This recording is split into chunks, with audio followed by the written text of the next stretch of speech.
સર્વ હરિભક્તોને જય શ્રી સ્વામિનારાયણ, જય શ્રી કૃષ્ણ। આજનો ખૂબ સુંદર વિષય છે સેવા, ફળ માટે નહીં, સ્વભાવ માટે। મનુષ્ય જીવનનું સૌંદર્ય શું છે? પૈસા, પદ કે પ્રતિષ્ઠા,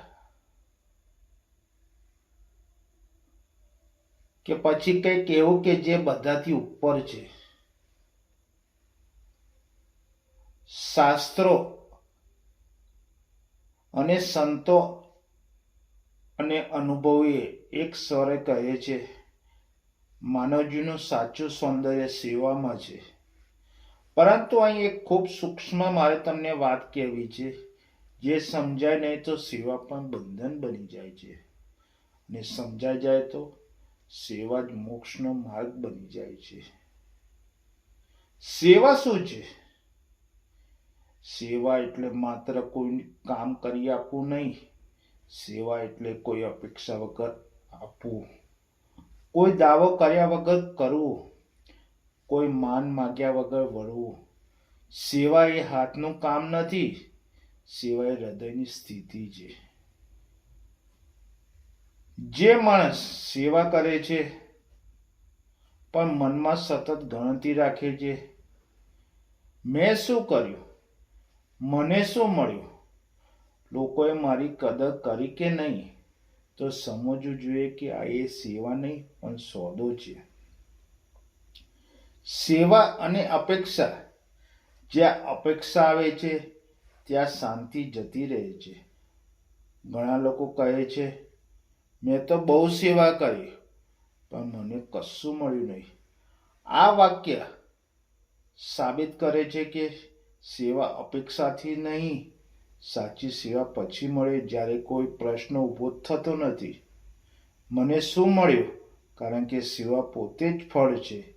સેવા અને ફળ આ દુનિયામાં આપણને એક ભ્રમ આપ્યો છે કે દરેક કાર્ય ફળ બહારથી મળે છે, પણ સેવા એવું કાર્ય છે જેનું ફળ અંદરથી મળે છે।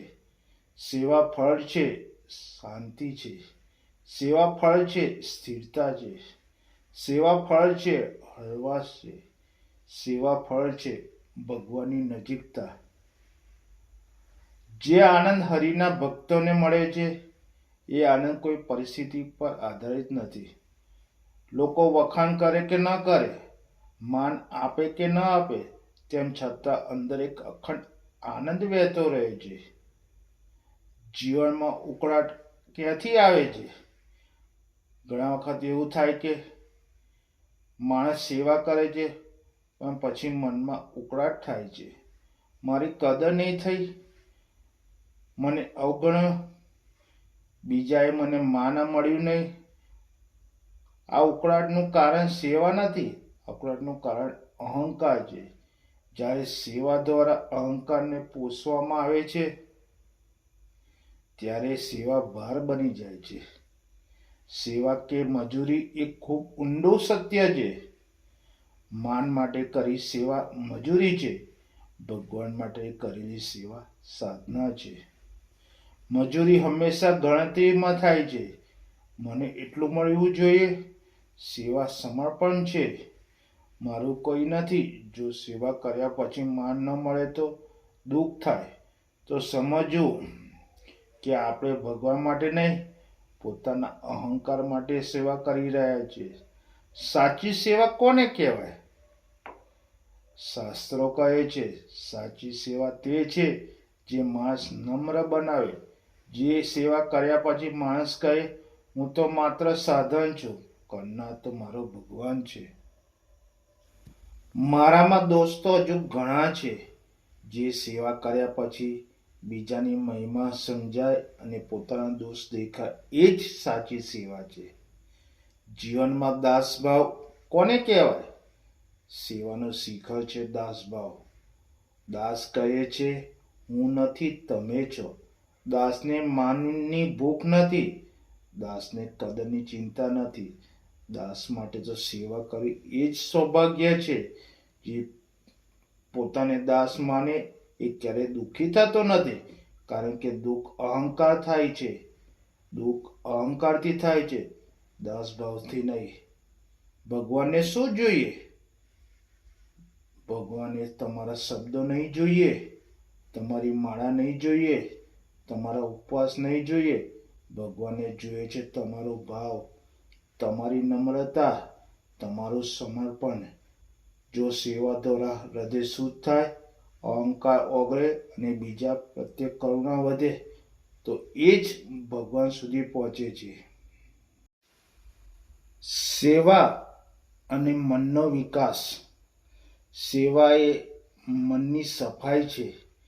જેમ પાણીથી શરીર સાફ થાય છે, એમ સેવા દ્વારા મન સાફ થાય છે. સેવામાં ક્રોધ ધીમે ધીમે ઓગળે છે, ઈર્ષા શાંત થાય છે, સ્વાર્થ ઘટે છે, કરુણા વધે છે. આ બદલાવ જો દેખાય તો સમજવું તે સાચી દિશામાં સેવા કરી રહ્યા છો. સેવા ક્યારે પવિત્ર બને છે?